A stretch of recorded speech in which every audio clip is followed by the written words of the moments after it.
श्री निवृत्तीनाथ हरिपाठ अभंग 16 ते 18. अभंग 16.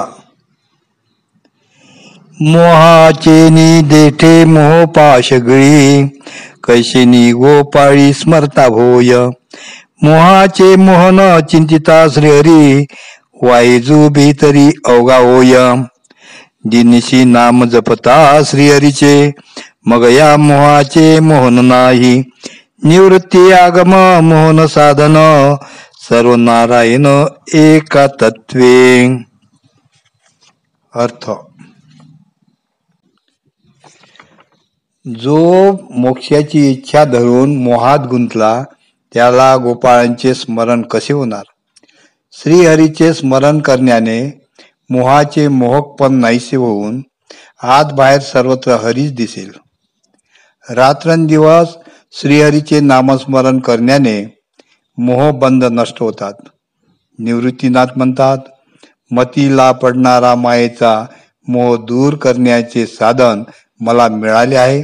सर्वत्र एकच नारायण भरलेला आहे, हेच एक तत्व ओळखणे हे ते साधन होय.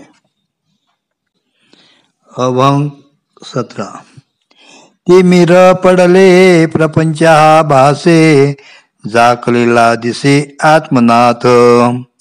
हरिविन तुझे चिंतिना निभ्रांत, अवघेचे दिसत माया भ्रम. सांडुनी तिमिर सर्व नारायण, हिची पारायण नित्य करा. निवृत्ती सज्जन अवघा आत्मराज, एकतत्व बीज जपाला आहे. अर्थ: अज्ञानाच्या अंधकाराचा पडदा डोळ्यावर असल्यामुळे हा संसार खरा वाटतो आणि आत्माराम म्हणजे सोहमप्रभू झाकला जाऊन दिसत नाहीसा होतो. श्रीहरी शिवाय दुसरे चिंतन केले असता सर्वत्र मायेचा भ्रमच दिसतो.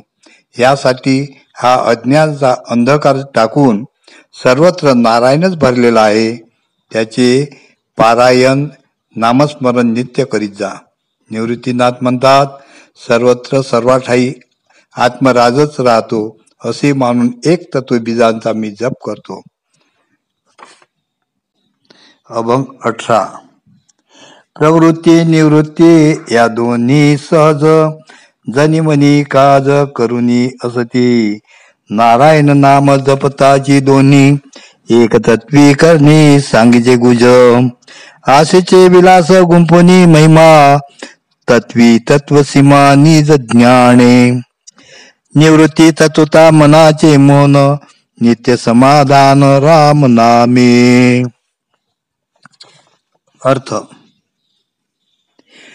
प्रवृत्ती म्हणजे बहिर्मुख वृत्ती, निवृत्ती म्हणजे अंतर्मुख वृत्ती. या दोन्ही जनावनात सर्वत्र कार्य करून असतात. परंतु नारायणाचे स्मरण केल्याने या दोघी प्रवृत्ती निवृत्ती एक तत्वात येऊन कानात हितकरगुज सांगतात.